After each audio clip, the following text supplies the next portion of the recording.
The bullet tore through Lily Kensington's father right in front of her eyes, and when she screamed that it was Marcus Wade who pulled the trigger, the whole town of Lusk, Wyoming looked at her like she had lost her mind because Marcus Wade was the richest man in 3 counties, and everyone knew rich men did not commit murder in broad daylight. It was September 1883, and the dust from the cattle drive still hung in the air like a dirty curtain, coating everything in a fine layer of grit that matched the way this town treated the truth. Lily stood there in her worn calico dress, her father's blood seeping into the wooden planks of the saloon porch, 20 years old and suddenly alone in a world that had decided her words meant nothing. The sheriff, a pot-bellied man named Carson who received a generous donation from Marcus Wade every Christmas, took her statement with eyes that said he had already made up his mind. Marcus Wade had been at the bank at the time of the shooting, surrounded by witnesses who swore on their mother's graves that he had been reviewing loan documents when the shot rang out.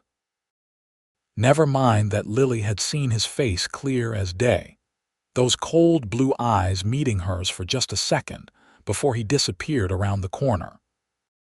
Never mind that her father had told her just that morning that he had evidence of Wade's cattle rustling operation, documents that proved Wade had been stealing from smaller ranchers and altering brands for years. They buried her father on a hillside overlooking the town, and Lily stood there with her hands clenched so tight, her nails drew blood from her palms. The preacher said words about God's plan and eternal rest, but all Lily could think about was how everyone at the funeral kept their distance from her like she carried some contagious madness. Her father had been Samuel Kensington, a respected rancher who had built his small spread from nothing, and now he was gone and his killer walked free because money talked louder than truth in Lusk, Wyoming. The days after the funeral blurred together in a haze of grief and rage. Lily tried to keep the ranch running, but cattle started disappearing in the night. Her fences got cut. Someone poisoned her well, and she had to haul water from the creek a mile away. The ranch hands her father had employed found work elsewhere, unwilling to associate with the girl everyone whispered about. That poor Kensington girl lost her mind when her daddy died, making up wild stories, probably saw a shadow and convinced herself it was Marcus Wade. She went to the newspaper office, thinking maybe if she could tell her story in print, someone would listen. The editor, a thin man with ink-stained fingers, heard her out with a patient expression that made her want to scream. When she finished, he set down his pen and shook his head. "Miss Kensington, I understand you're grieving, but I cannot print accusations without proof. Marcus Wade would sue this paper into oblivion, and frankly, your word against his and a half-dozen witnesses is not a story, it is slander." "I am not lying," Lily said, and she hated how her voice shook. "I know what I saw." "Then find proof," the editor said, not unkindly. "Bring me something solid and I will print every word." But the documents her father had mentioned were gone. She tore apart his study looking for them, pulled up floorboards, checked every hiding spot she could think of. Nothing. Wade must have taken them, probably the same night he killed her father. She was alone with nothing but her testimony, and her testimony was worth less than the dirt on her boots. The town's hostility grew more open as weeks passed. Women crossed the street to avoid her. Shopkeepers served her last if they served her at all. Someone painted "liar" on the side of her barn in letters 3 feet tall.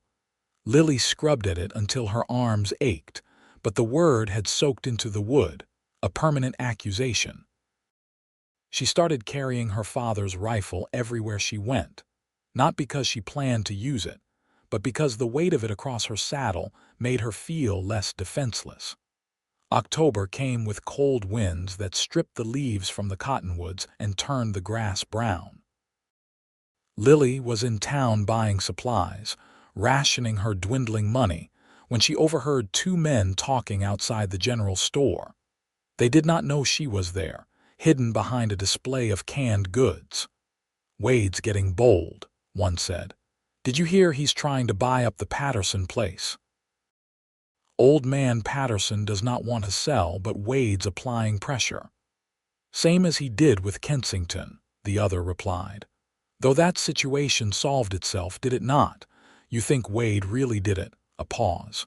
Then, "I think asking questions like that is a good way to end up dead.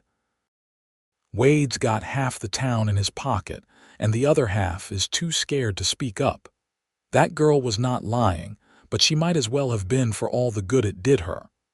Lily's hands tightened on the bag of flour she was holding, so someone believed her. At least one person in this entire town knew she was telling the truth, even if he was too afraid to say it out loud. The knowledge was both comforting and infuriating. She paid for her supplies and left, feeling the weight of stares on her back like physical touches. She was loading her purchases into the wagon when Marcus Wade himself appeared. He was a tall man, well dressed in a suit that cost more than most families made in a year. His hair was silver at the temples, giving him a distinguished look that made people trust him. Lily's stomach turned as he approached, that same cold smile on his face that he showed everyone. "Miss Kensington," he said pleasantly, "I have been meaning to speak with you." "I have nothing to say to you," Lily replied, not looking at him. "I understand you are struggling to maintain your father's ranch. I would like to make you an offer, a generous offer, enough money for you to start fresh somewhere else, somewhere you might be happier." Now she did look at him, and she let all her hatred show in her eyes. "You want to buy my land?" "The land you killed my father to get." Wade's expression did not change, but something cold flickered in his gaze. "Careful, Miss Kensington. Slander is a serious accusation. I have witnesses who place me elsewhere during that tragic incident. You, however, have nothing but a grief-addled imagination. I know what I saw. Do you?" He leaned closer, and his voice dropped so only she could hear. "It does not matter what you saw, girl. It matters what people believe, and nobody in this town believes you. You could scream the truth from the rooftops and it would change nothing. So take my offer. Sell me the ranch, take the money, and leave. It is more mercy than you deserve after the trouble you have caused." "Go to hell," Lily said. Wade straightened, brushing an imaginary speck of dust from his sleeve. "The offer expires in 1 week.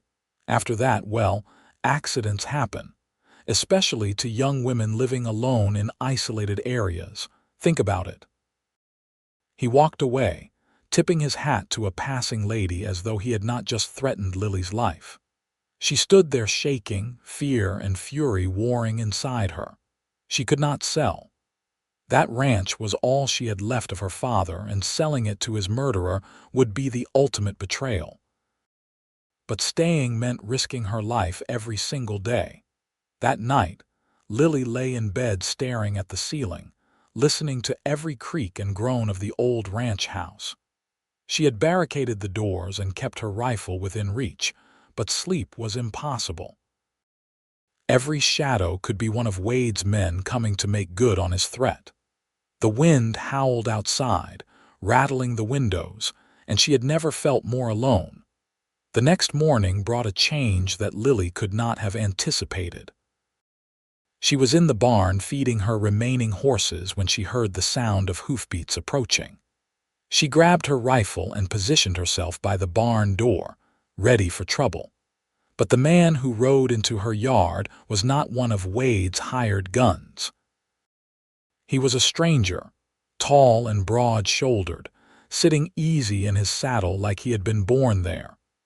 He wore a dusty brown coat and a black hat, and even from a distance, Lily could see he carried himself with a quiet confidence that spoke of competence. "Hello, the house," he called out, raising one hand to show he meant no harm. "Looking for Miss Lily Kensington."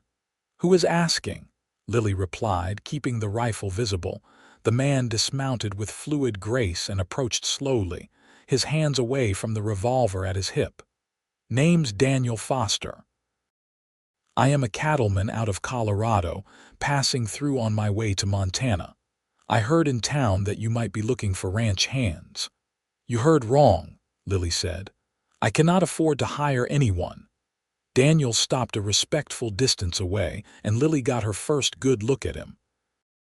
He was probably in his mid-20s, with dark hair that curled slightly beneath his hat and brown eyes that looked directly at her without flinching. There was a scar above his left eyebrow, a thin white line that suggested a hard life. But what struck her most was the way he looked at her, with none of the judgment or pity she had grown accustomed to. Then maybe we can work out a different arrangement, he said. I will work for room and board, help you get this place back on its feet. I am good with horses, decent with cattle, and I can fix just about anything that breaks. Why would you do that? Lily asked suspiciously. What is in it for you? Daniel shrugged.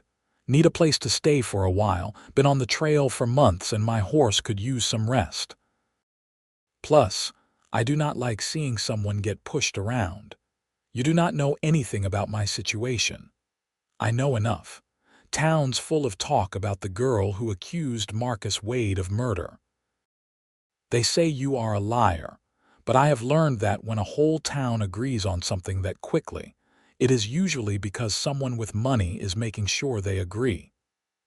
Lily felt something crack inside her chest, some tight knot of loneliness and fear loosening just a fraction.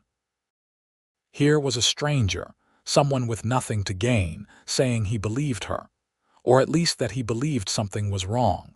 She lowered the rifle slightly. You understand that associating with me could be dangerous. Wade has made it clear he wants me gone one way or another. I have dealt with dangerous men before, Daniel said calmly. Besides, a man who sends threats to a woman alone is a coward, and I have never been much afraid of cowards. Lily studied him for a long moment, weighing her options. She needed help that was undeniable. The ranch was falling apart around her, and she could not do everything herself. But trusting a stranger was risky, especially now. Still, there was something about Daniel Foster that felt solid, dependable. Maybe it was the straightforward way he met her eyes, or the fact that he had not once looked at her with suspicion or scorn. All right, she said finally. You can stay in the bunkhouse. I will provide meals and a place to sleep, but I cannot pay you anything beyond that. If you want to leave, you can go anytime, no hard feelings. Daniel smiled, and it transformed his whole face, warming those serious brown eyes. That is fair. Where do you want me to start? They spent the day working together, and Lily was surprised by how easy it was to fall into a rhythm with him. Daniel was as good as his word, handling the horses with gentle expertise and tackling repairs on the barn that Lily had been putting off for weeks. He did not ask her questions about what had happened, did not press her for details about her father's death.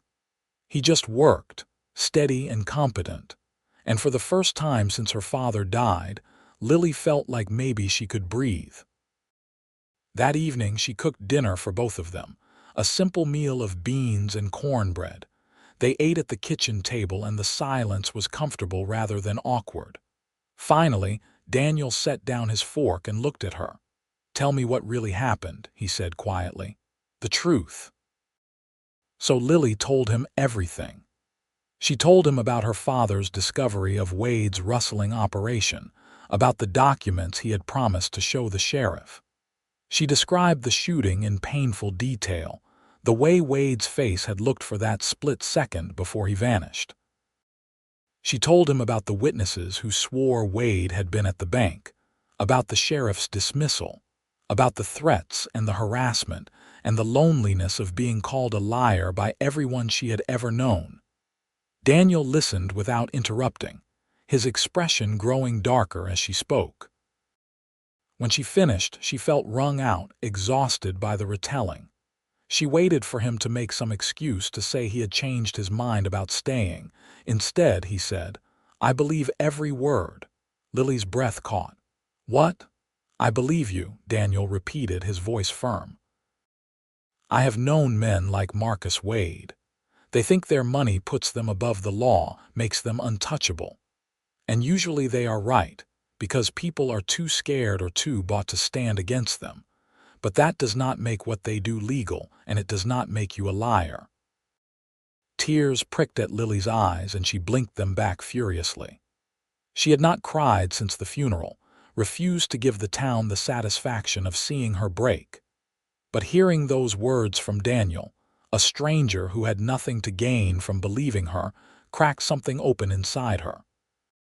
"Thank you," she whispered. "No need to thank me for telling the truth," Daniel said. He reached across the table and gave her hand a brief, reassuring squeeze. "Now we need to figure out how to prove what Wade did, because as long as he is out there, you are not safe." Over the next few days, Daniel proved himself invaluable.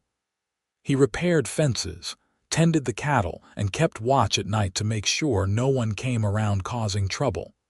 But he also started asking questions around town, careful and subtle. He was a stranger, so people talked to him more freely than they would to Lily.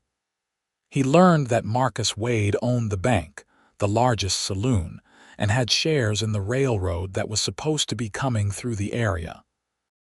He learned that several other ranchers had sold their land to Wade under suspicious circumstances, and that at least 2 men who had opposed him had left town suddenly after accidents that left them unable to work. "He has built himself a little empire," Daniel told Lily one evening as they sat on the porch watching the sunset, "and he is not going to let anyone threaten it." "So what do we do?" Lily asked. "Even if we could prove he killed my father, the sheriff is in his pocket." "Then we go over the sheriff's head, the territorial marshal or a federal judge, someone who is not beholden to Wade's money." "With what evidence? The documents my father had are gone." Daniel was quiet for a moment, thinking. Then he said, "Your father told you he had evidence of the rustling operation. If he found it once, we can find it again. Cattle do not just disappear. There has to be a trail, records of sales, altered brands, something." Hope stirred in Lily's chest, fragile and tentative. "You really think we can do this?" "I think we have to try," Daniel said. He turned to look at her, and in the fading light his eyes were warm and determined. "You deserve justice, Lily. Your father deserves justice, and Wade needs to answer for what he has done." The way he said her name, gentle and respectful, made Lily's heart skip. She had been so focused on survival, on just getting through each day, that she had not let herself feel anything beyond anger and grief. But sitting here with Daniel, watching the way the sunset painted the sky in shades of orange and pink, she felt something shift inside her. This man who had ridden into her life like an answer to a prayer she had not known she was making, he was becoming important to her in ways that had nothing to do with the ranch or her father's murder. "Why are you really doing this?" she asked softly. "You could have ridden on to Montana." "You do not owe me anything." Daniel was silent for so long that Lily thought he might not answer. Then he said, 3 years ago my family had a ranch in Colorado, my father and 2 brothers. We were not rich, but we were doing all right. Then a man like Wade decided he wanted our land. He made offers we refused, so he started playing dirty, rustled our cattle, burned our fields. My youngest brother caught some of his men cutting our fences one night, and they beat him so bad he never walked right again. My father went to the law, but the sheriff was bought and paid for. Just like here. "What happened?" Lily asked, though she was not sure she wanted to know. "My father took matters into his own hands, went after the man with a gun, planning to force a confession. But he was not a killer and the man was." My father died in the street, and the law called it self-defense. We lost the ranch, had to sell for pennies on the dollar just to pay the debts. My brothers scattered, looking for work. Last I heard, my youngest was working as a clerk in Denver, still limping. I am sorry, Lily said, and she meant it with her whole heart. So when I heard your story, Daniel continued, I saw my father. I saw what could have happened if someone had stood up for us, if someone had believed my father when he tried to tell the truth. I cannot change what happened to my family, but maybe I can help you get justice for yours. Lily reached out and took his hand, lacing her fingers through his. It was a bold gesture, improper by the standards of polite society, but nothing about her life was polite anymore. Daniel squeezed her hand gently, and they sat there in the gathering darkness, united by their shared pain and a growing determination to make things right. The next morning, they rode out to survey Lily's land, checking for signs of Wade's men. What they found instead was a small herd of cattle in a canyon on the far edge of the property, animals that Lily did not recognize. Daniel dismounted to examine them, and what he found made his expression turn grim. These brands have been altered, he said, pointing to the marks on the cattle's hides. See here. This was originally a Circle P, the Patterson Ranch mark. Someone has changed it to a Rocking W. Wade's brand. Lily's pulse quickened. This is it. This is proof. It is a start, Daniel agreed. But we need more. We need to prove Wade is the one doing the altering, not just that altered cattle are on your land. In fact, having them here could be used against you. What if someone saw them being moved here? There is a line shack up on the ridge. Sometimes cowboys use it. Maybe someone witnessed something. They rode to the line shack, a small weathered structure that provided shelter for ranch hands during roundups. Inside, they found evidence that someone had been there recently. A cold fire pit, some empty food tins, and a bedroll. But more importantly, they found a notebook tucked under the bedroll, filled with cramped handwriting. Daniel flipped through it, his expression growing more intense with each page. This is a record of cattle movements, brands that were changed, sales made under false pretenses. And look here, initials. M.W. Marcus Wade. Who wrote this? Lily asked, looking over his shoulder. Someone who worked for Wade would be my guess. Someone keeping their own insurance in case things went bad. Daniel tucked the notebook inside his coat. This is exactly what we need. With this and those cattle as evidence, we can bring in the territorial marshal. But as they left the line shack, they found themselves face to face with 3 mounted men, all wearing guns and hard expressions. Lily recognized one of them as Roy Hendricks, Wade's foreman. Her hand moved instinctively toward her rifle. I would not do that, Miss Kensington, Hendricks said, his hand resting on his own weapon. Mr. Wade sent us to deliver a message. Your week is up.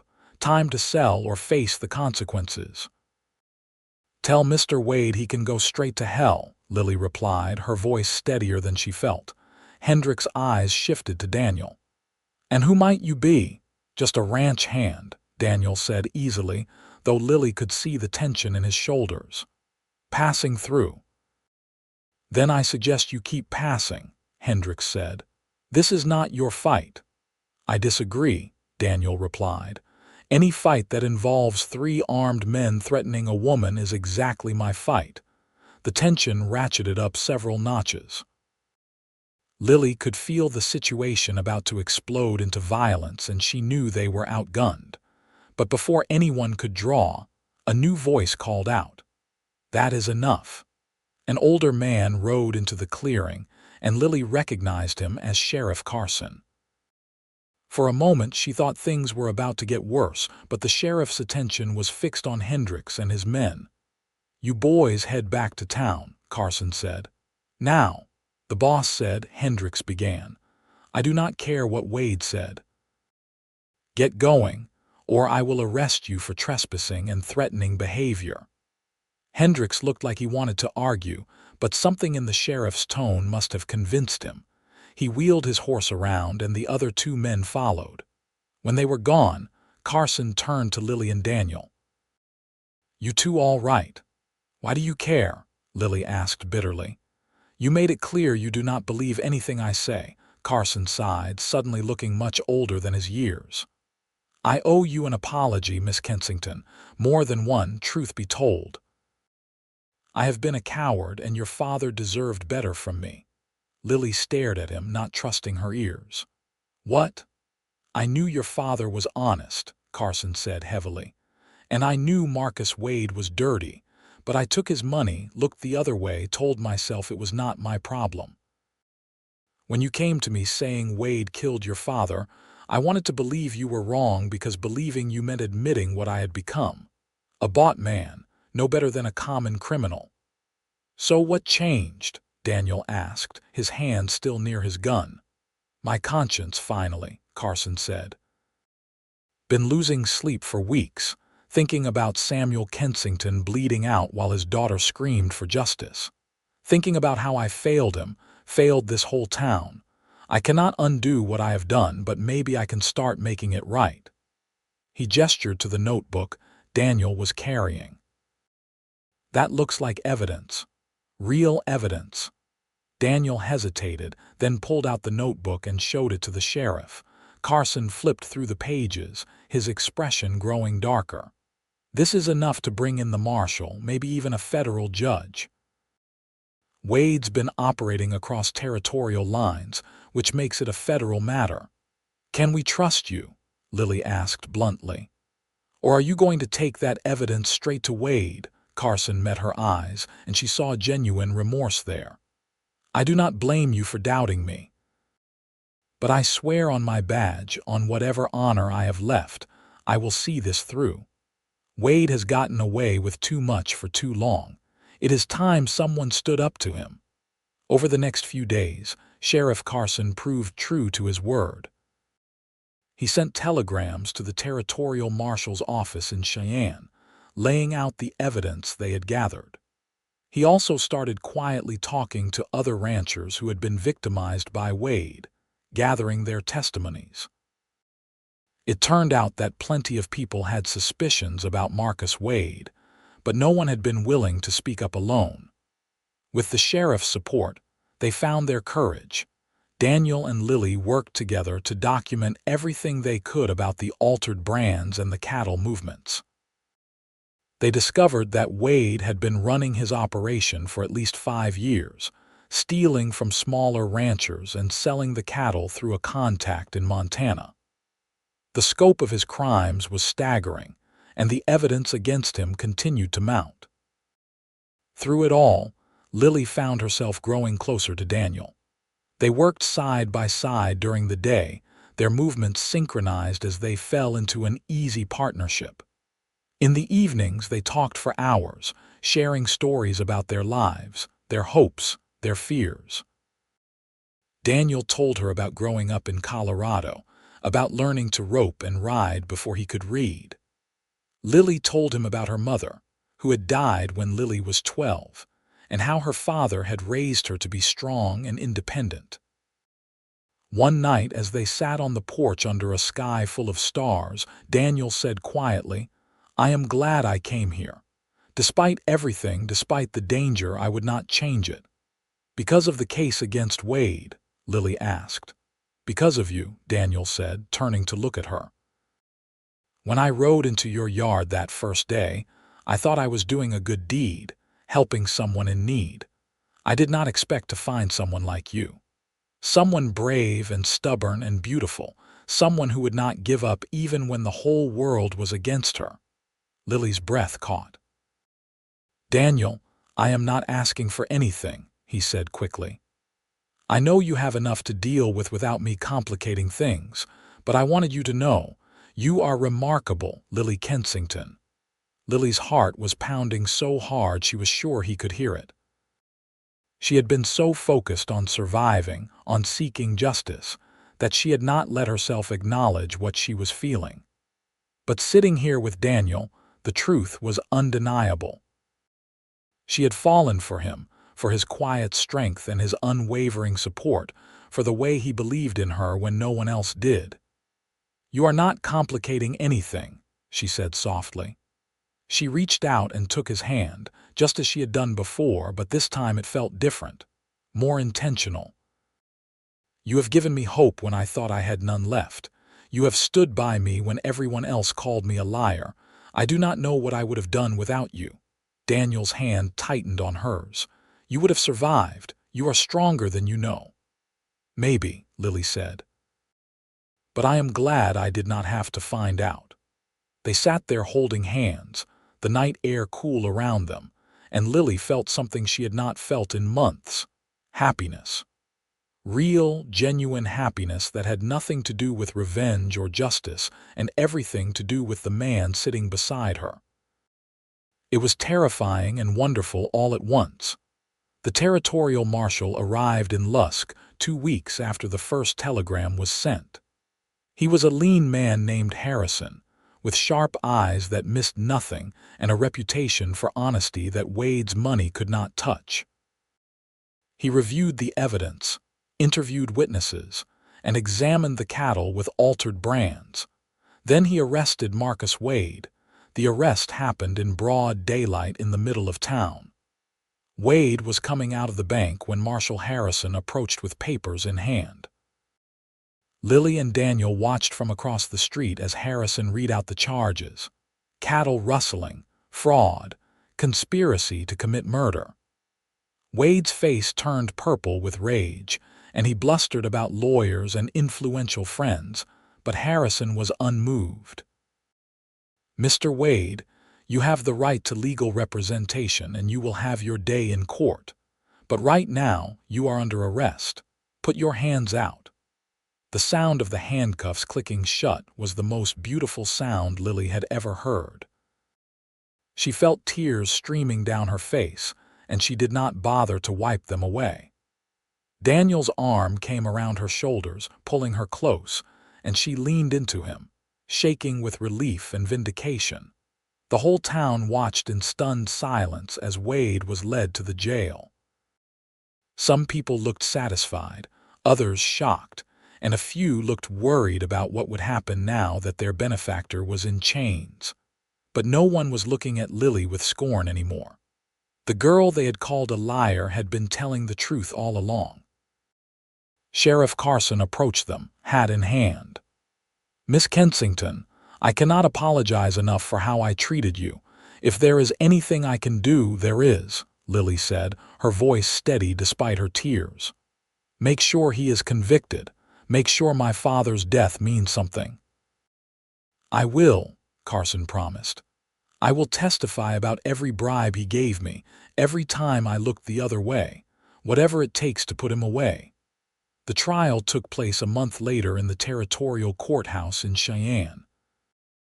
Lily and Daniel traveled there together, and Lily testified about what she had witnessed the day her father was killed. She described Wade's face, his cold eyes, the way he had disappeared around the corner. She told the court about the threats he had made, the attempts to drive her from her land. Other witnesses came forward too. Ranchers who had been victimized by Wade's rustling operation, ranch hands who had been coerced into helping him, even one of his own men who turned on him in exchange for leniency. The evidence was overwhelming, the testimony damning. Wade's expensive lawyers tried to create doubt, to suggest that these were all disgruntled people with grudges, but the jury saw through it. The verdict came back after only 3 hours of deliberation: guilty on all counts, including conspiracy to commit murder in the death of Samuel Kensington. Wade was sentenced to 20 years in the territorial prison, and when the judge's gavel came down, Lily felt something inside her finally settle. It was not happiness, not exactly. Her father was still gone, and no amount of justice would bring him back. But it was closure, the knowledge that he had been avenged, that the truth had prevailed. Outside the courthouse, Daniel wrapped her in his arms, and Lily let herself cry for the first time since the funeral. She cried for her father, for the months of isolation and fear, for all the pain and struggle. And then, when the tears finally stopped, she looked up at Daniel and said, "Thank you for everything." "You do not have to thank me," Daniel said, brushing a strand of hair from her face. "I told you before, I believe every word. I always will." "Come back to Lusk with me," Lily said. "Help me rebuild the ranch, not as a hired hand but as a partner, as someone who belongs there." Daniel smiled, that warm smile that transformed his whole face. "I would like that. I would like that a lot." They returned to Lusk as the first snow of winter began to fall, turning the landscape white and clean. The town treated Lily differently now, with respect and apology in equal measure. Women who had crossed the street to avoid her now invited her to church socials. Shopkeepers gave her credit without hesitation. The word liar painted on her barn had weathered away over the months, and with Daniel's help, she painted over the last traces of it. The ranch slowly came back to life. With the money from Wade's seized assets, distributed among his victims, Lily was able to rehire ranch hands and purchase more cattle. Daniel proved to be an excellent foreman, managing the day-to-day operations with easy competence while Lily handled the business side. They worked together like they had been doing it for years, anticipating each other's needs, moving in synchrony. But more than that, they built a life together. Their relationship deepened as winter gave way to spring, moving from partnership to something richer and more profound. Daniel courted her properly, with Sunday rides and picnic lunches, with flowers picked from the mountain meadows and long conversations about the future. He was patient and respectful, never pushing for more than she was ready to give, but his feelings were clear in every glance, every gentle touch. One evening in late spring, as they sat on the porch watching the sunset, Daniel took her hand. "Lily, I need to tell you something." "What is it?" she asked, though her heart was already racing because she knew somehow what was coming. "When I rode into your yard all those months ago, I was a drifter with no real purpose. I had been moving from place to place, trying to outrun the ghosts of what happened to my family. But you gave me something I had not had in years, a reason to stay, a reason to fight for something that mattered." He slid off the porch and knelt in front of her, pulling a simple gold band from his pocket. "I love you, Lily Kensington. I love your strength and your courage, your refusal to back down even when the whole world was against you. I love the way you laugh, rare as it is, and the way you look at the land like it is part of your soul. I want to spend the rest of my life with you, building this ranch, building a family, building a future. Will you marry me?" Lily looked down at him, this man who had ridden into her life at her darkest moment and become her salvation. She thought about all they had been through together, the danger and the struggle, but also the quiet moments of connection, the way he made her feel safe and valued and loved. There was no doubt in her mind, no hesitation.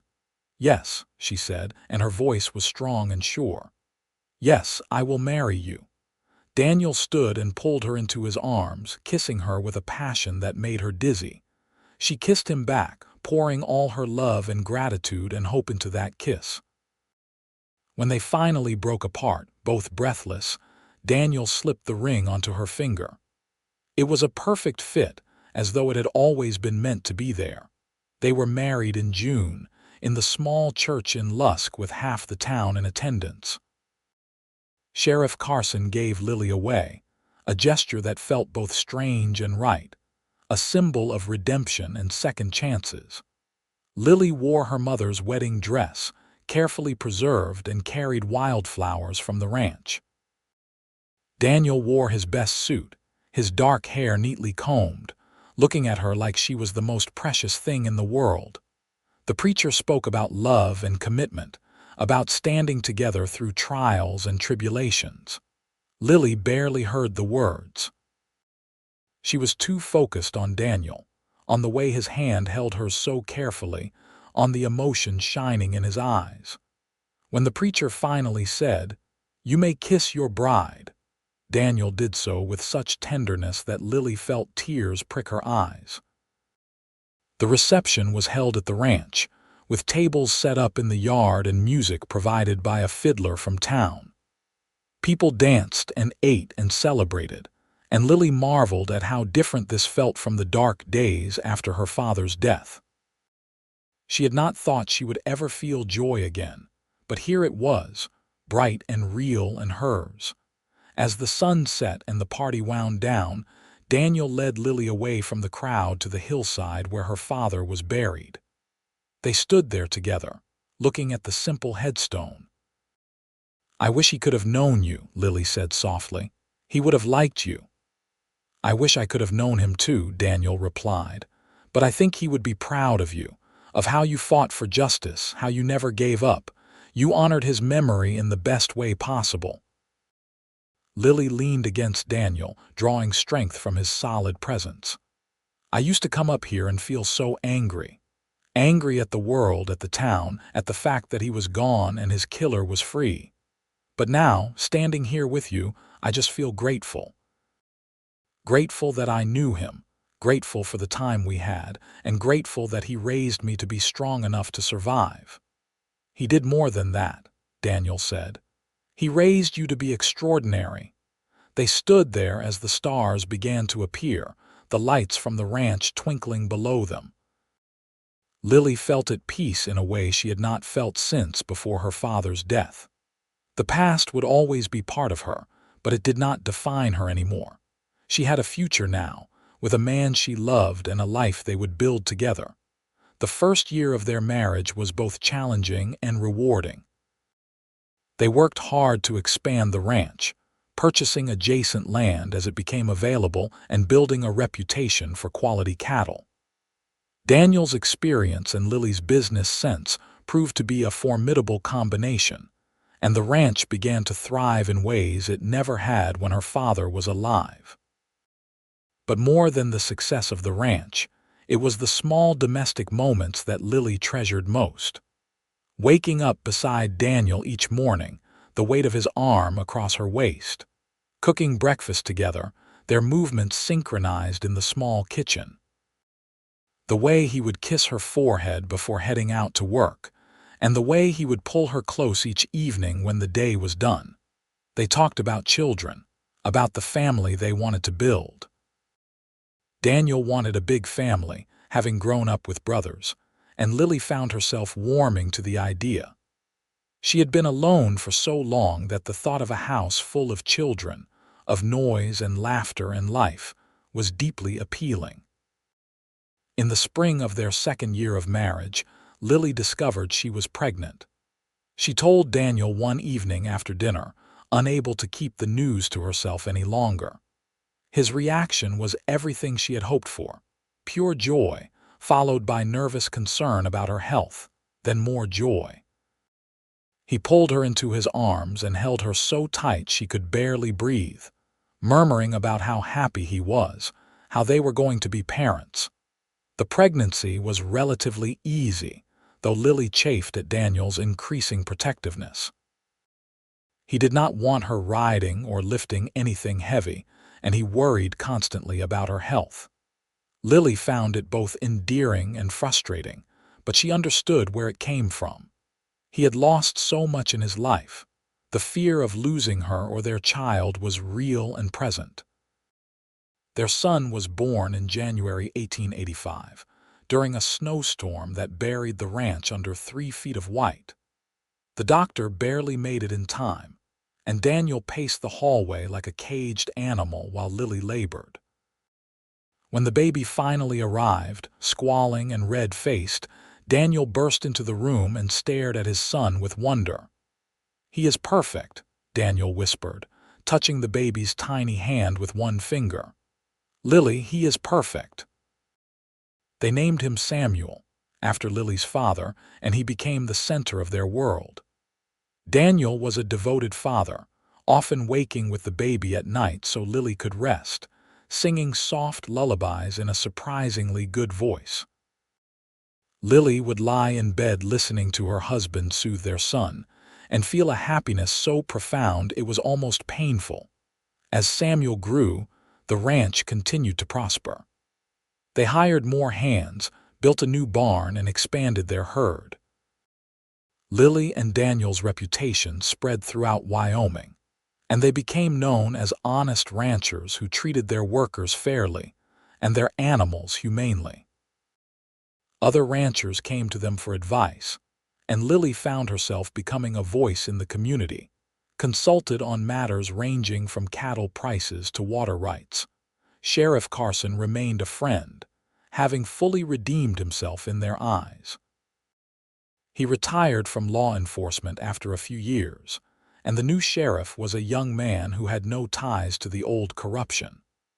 The town of Lusk transformed slowly, shedding the influence of men like Marcus Wade and becoming a place where honesty mattered more than money. When Samuel was 3, Lily gave birth to twin girls, much to everyone's surprise. Daniel was ecstatic, declaring that he was surrounded by beautiful women and could not be happier. They named the girls Rosemary and Caroline, and the house was suddenly full of noise and chaos and joy. Daniel proved equally adept at handling daughters, braiding their hair and telling them stories and teaching them to be as fearless as their mother.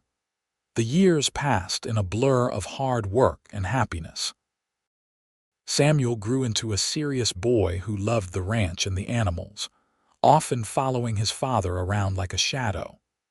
The twins were wild and energetic, always getting into mischief and keeping Lily and Daniel on their toes. They had one more child, another son they named Thomas, and then Lily decided their family was complete. The ranch house was expanded to accommodate their growing family, with bedrooms added and a larger kitchen built. Lily loved the chaos of it, the constant noise and activity, so different from the lonely silence after her father's death. She would stand on the porch sometimes, watching Daniel play with their children in the yard, and feel overcome with gratitude for the life they had built.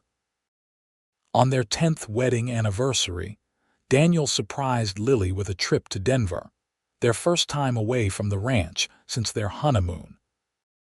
They left the children with a trusted ranch hand and his wife, and spent 3 days in the city, staying in a hotel and eating in restaurants and acting like newlyweds again. On their last night, as they walked through the city streets hand in hand, Daniel said, "Do you remember that first day I rode onto your ranch?" "Of course I do," Lily said. "I thought you were one of Wade's men coming to threaten me. And I thought you were going to shoot me with that rifle you were holding," Daniel said with a smile. "I almost rode away. I am glad you did not." "Me too. Because that day changed my life. You changed my life, Lily. Every good thing I have, every moment of happiness, it all started when I met you." Lily stopped walking and turned to face him, there on the busy Denver street with people flowing around them. "I was so broken when you found me. I did not think I would ever be whole again. But you put me back together, piece by piece. You believed me when no one else would, you stood by me when it was dangerous to do so, and you gave me a reason to keep fighting. I love you, Daniel Foster. I will love you until the day I die." Daniel kissed her, deep and passionate, uncaring of the people around them. When they finally broke apart, both breathless, he said, "Let us go home, back to our ranch, our children, our life. That is where I want to be." They returned to Lusk and dove back into the rhythms of ranch life. The children grew and changed, developing their own personalities and interests. Samuel remained serious and responsible, the kind of son who could be trusted to handle important tasks. Rosemary was artistic and dreamy, always drawing or making up stories. Caroline was bold and adventurous, constantly testing boundaries and giving her parents gray hairs. Thomas was still young, but already showing signs of being the charmer of the family, able to talk his way out of trouble with a smile. Lily and Daniel aged together, their love deepening with each passing year. They had their disagreements, of course, their moments of frustration and stress. Running a ranch and raising 4 children was not easy, and there were times when they were both exhausted and short-tempered. But they never forgot what they had survived together, the trials that had forged their relationship. That shared history gave them perspective and patience, a foundation strong enough to weather any storm. When Samuel turned 18, he told his parents that he wanted to take over more responsibility on the ranch. He had been working alongside his father for years, but now he wanted to be a true partner in the operation. Daniel and Lily agreed, proud of their son's dedication and competence. They began teaching him the business side of ranching, the financial decisions and negotiations that kept the operation running smoothly. The twins, now 15, were developing their own paths. Rosemary announced that she wanted to be a teacher, to work with children and share her love of learning. Caroline declared that she was going to be a rancher like her mother, that nothing was going to stop her from running her own spread someday. Lily encouraged both of them, remembering how her own father had raised her to be independent and strong. Thomas, at 12, was still figuring out who he wanted to be, but he showed an aptitude for working with horses that impressed everyone. Daniel spent hours with him in the corral, teaching him the finer points of training and handling, and Thomas soaked it up like a sponge. On a warm summer evening, 20 years after Daniel had first ridden onto the ranch, the whole family gathered on the porch for dinner. It had become a tradition, eating outside when the weather was good, the table laden with food and the conversation flowing freely. Lily looked around at her family, at her children laughing and teasing each other, at Daniel's weathered face creased with smile lines, and felt a wave of contentment so strong it brought tears to her eyes. "What is wrong, Mama?" Rosemary asked, noticing. "Nothing is wrong," Lily said, wiping at her eyes. "I am just happy, so very happy." "Tell us the story again," Thomas said, "about how Papa came to the ranch." It had become one of the family's favorite stories, the tale of how their parents met. Lily and Daniel exchanged a glance, and Daniel nodded for her to begin. "Well," Lily said, "it was a dark time. Your grandfather had just been killed, and the whole town called me a liar when I said who did it. I was alone, scared, and convinced that no one would ever believe me. Then one day, a stranger rode up to the ranch, a cowboy looking for work. 'And what did you do?' Thomas asked, even though he had heard the story 100 times. 'I pointed a rifle at him,' Lily said with a smile. 'I thought he was there to hurt me, but instead he offered to help.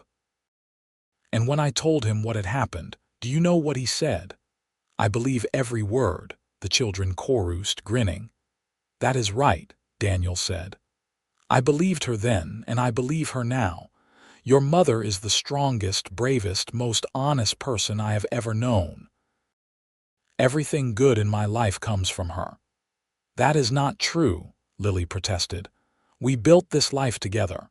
'Maybe,' Daniel conceded, 'but you were the one who had the courage to keep fighting when everything seemed hopeless. You inspired me to be better, to stand up for what was right even when it was dangerous.' Samuel raised his glass. 'To Mama and Papa, the best parents anyone could ask for.' The rest of the family raised their glasses as well, and Lily felt her heart swell with love.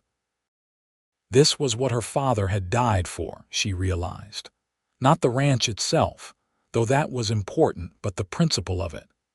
The idea that truth mattered, that justice mattered, that people should be able to build lives free from fear and corruption. Her father had fought for that, and she had carried on his fight.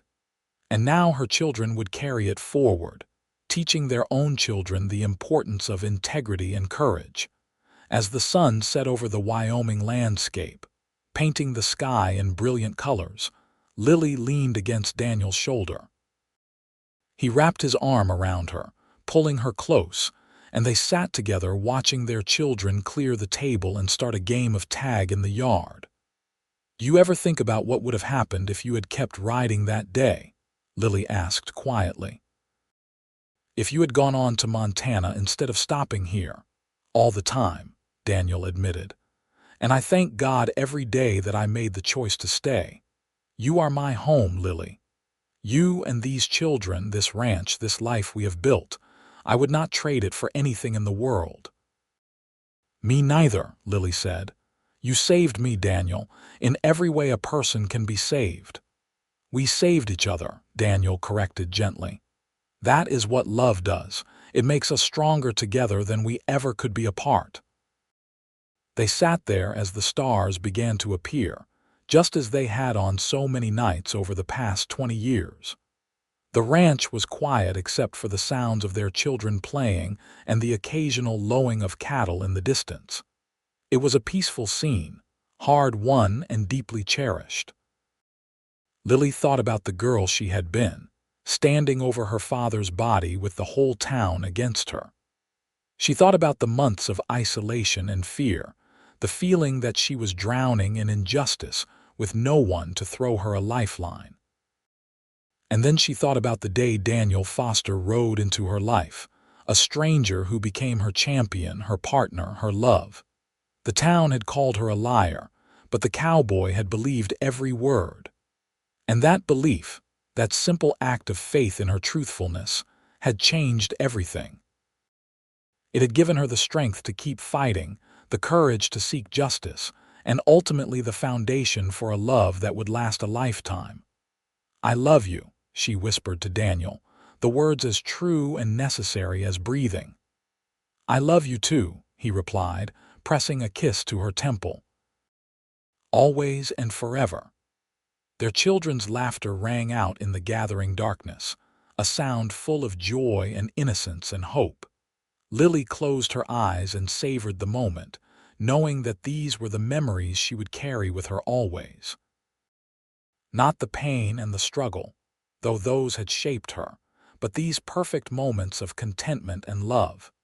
The years continued to pass, bringing changes and challenges as years always do. Rosemary went off to normal school in Cheyenne to become a teacher, writing letters home filled with enthusiasm for her studies. Caroline stayed on the ranch, working alongside her father and brother, proving herself every bit as capable as any man. Thomas developed a reputation as one of the finest horse trainers in Wyoming, and people came from miles around to have him work with their animals. Samuel eventually married a sweet girl from a neighboring ranch, and they gave Lily and Daniel their first grandchildren, a pair of boys who were as wild and energetic as their Aunt Caroline had been. The ranch house echoed with the sounds of a new generation, and Lily delighted in being a grandmother, spoiling her grandsons shamelessly. Daniel's hair turned gray and lines deepened on his face, but to Lily, he was as handsome as the day she met him. They still worked side by side on the ranch, though they left more and more of the daily operations to Samuel and Caroline. They took time to travel a bit, visiting Denver and Kansas City, seeing the world beyond Wyoming's borders. But they always came home to Lusk, to the ranch that had been the site of so much pain and ultimately so much joy. On their 30th anniversary, the whole family gathered for a celebration. It was a warm summer day, perfect for the outdoor party they had planned. The yard was filled with people, their children and their families, ranch hands past and present, friends from town. Sheriff Carson, now in his 70s but still sharp, made a toast about how Lily and Daniel had shown him what real courage looked like. As the sun began to set and the party wound down, Lily and Daniel slipped away to walk up to the hillside where her father was buried. They had made this pilgrimage countless times over the years, and it never failed to bring Lily peace. You think he knows?" Lily asked, looking at the weathered headstone. "About everything that happened after he died. About the life we built. I think he knows," Daniel said softly. "And I think he is proud. You honored him with your courage, Lily. You made sure his death meant something." "We did it together," Lily said, taking Daniel's hand. "Everything we have, we built together." "That is the truth," Daniel agreed. He turned to face her, and in the fading light, his eyes were warm with love. 30 years, and I am still as in love with you as I was that first day when I realized you were the most remarkable woman I had ever met." "Only 30 years," Lily teased. "You have to spend at least another 30 with me, Daniel Foster. I am not done with you yet." "I will give you 50 more if I can," Daniel promised. "Hell, I will give you 100. There is not a moment with you that I would trade, not even the hard ones. You are my life, Lily." She kissed him as the sun dipped below the horizon, their shadows stretching long across the hillside. Behind them, they could hear the sounds of their family, their children's voices calling out to each other, their grandchildren laughing. It was the sound of life continuing, of love multiplying, of a legacy that would outlast them both. Years later, when their children were grown and their grandchildren were bringing home great-grandchildren, Lily and Daniel would sit on their porch and watch the sun set over the land they had fought for and built upon. Their hands would be gnarled with age, their hair completely white, but their love would be as strong as ever.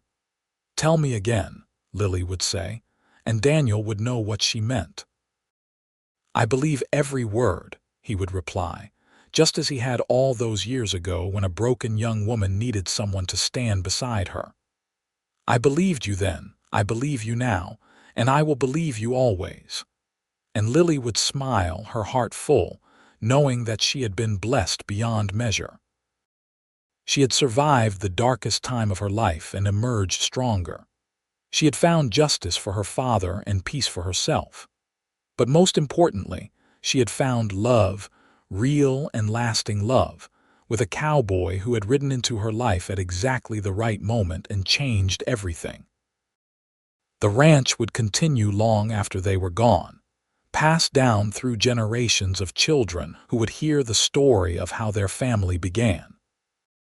They would learn about the young woman who stood up to corruption and injustice, about the man who believed her when no one else would, about the love that grew from shared struggle and mutual respect.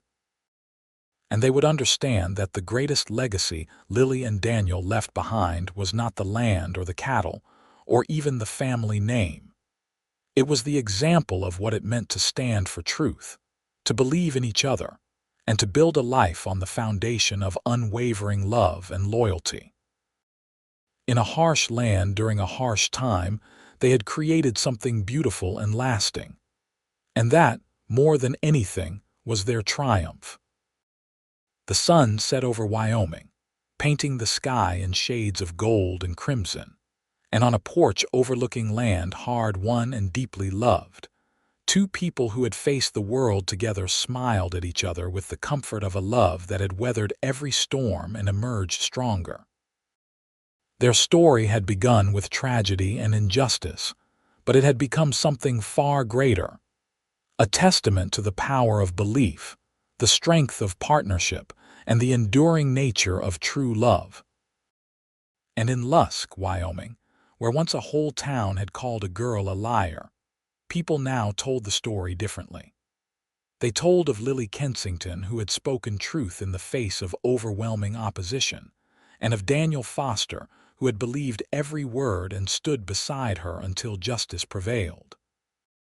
They told it as a love story, which it was, but also as a reminder that sometimes all it takes is one person willing to believe, one person willing to stand up, to change everything. The ranch thrived for generations, a living monument to what two people could build when they refused to give up on each other or on what was right.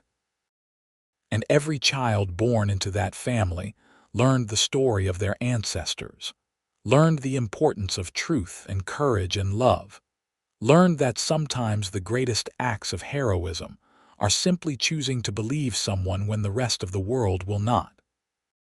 Lily and Daniel Foster lived long lives filled with purpose and joy, and when they finally passed, it was within days of each other, neither wanting to exist in a world without their partner. They were buried on the hillside next to Lily's father, 3 headstones standing together overlooking the ranch that had been the center of so much history.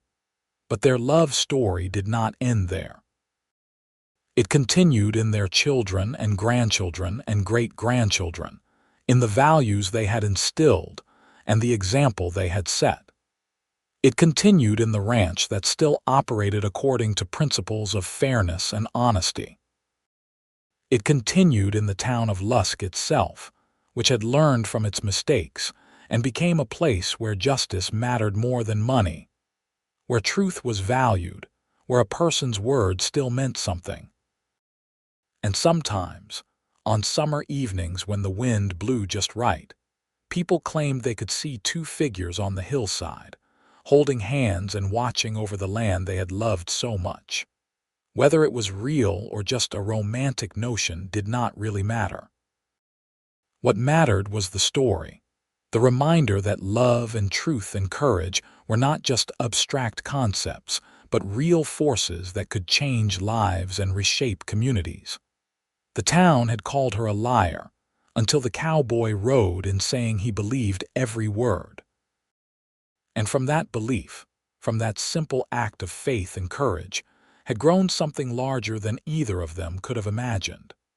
A love that transcended time, a family that spanned generations, and a legacy that would endure as long as people told stories about the Wild West and the men and women who had shaped it.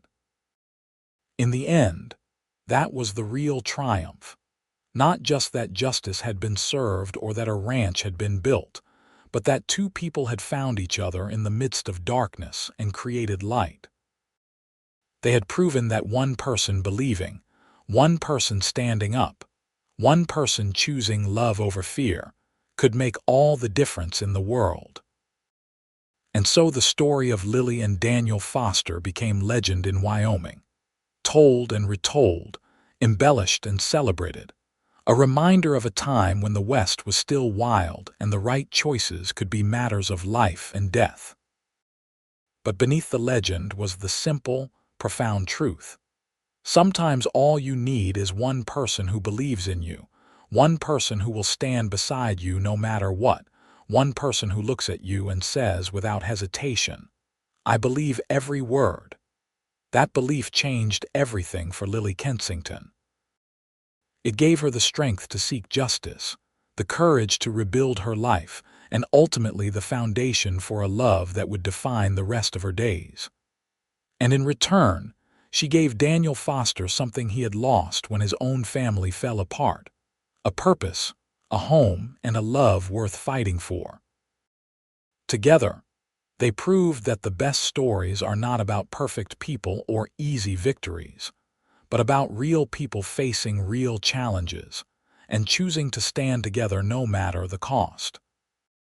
Their story was one of tragedy transformed into triumph, of pain transformed into purpose, of 2 damaged souls finding healing in each other. The ranch still stands today, worked by descendants of Lily and Daniel Foster, a physical reminder of what they built together. But the real monument to their love is not in the land or the buildings. It is in the values passed down through generations, in the emphasis on truth and justice, in the belief that one person can make a difference if they have the courage to try. The town of Lusk, Wyoming, grew and changed over the years, but it never forgot the lesson Lily Kensington taught it: that wealth and influence are not the same as righteousness, that sometimes the truth comes from unexpected sources, and that dismissing someone's testimony just because it is inconvenient or uncomfortable is a form of injustice itself. And so the story ends where it began, in a small Wyoming town where a young woman was called a liar, until a cowboy rode in and changed everything with 3 simple words: "I believe you." From that moment of belief grew a love story for the ages, a testament to the power of standing together, and a reminder that sometimes the greatest acts of heroism are the simplest ones: choosing to believe, choosing to stand up, choosing to love. Lily and Daniel Foster's story became woven into the fabric of the American West, a tale told alongside stories of outlaws and lawmen, of gold rushes and cattle drives, of settlers and Native Americans. But unlike many Western stories that focus on violence and conquest, theirs was a story about something gentler and ultimately more powerful: the triumph of love and truth over corruption and lies. Their legacy lived on not just in their descendants, but in everyone who heard their story and took inspiration from it. It reminded people that standing up for what is right is not always easy, but it is always worth it. It showed that love can grow even in the harshest circumstances, that partnership and mutual respect are the foundations of lasting relationships, and that sometimes the person you need most in life appears exactly when you need them, riding into your yard on a dusty horse with nothing but good intentions and a willingness to believe. The sun continued to rise and set over Wyoming, over the ranch that Lily and Daniel built, over the town that learned to value truth, over the land that had witnessed so much history. And in the hearts of everyone who knew their story, Lily and Daniel Foster lived on, forever young, forever in love, forever standing together against the darkness, proving that belief and courage and love can overcome even the greatest injustices. That is the story of the town that called her a liar, until the cowboy rode in saying he believed every word. It is a story about justice and vindication, about courage in the face of overwhelming opposition, about the power of one person's belief to change everything. But most of all, it is a love story, pure and simple, about 2 people who found each other when they needed each other most and built a life that exceeded anything either of them could have imagined alone.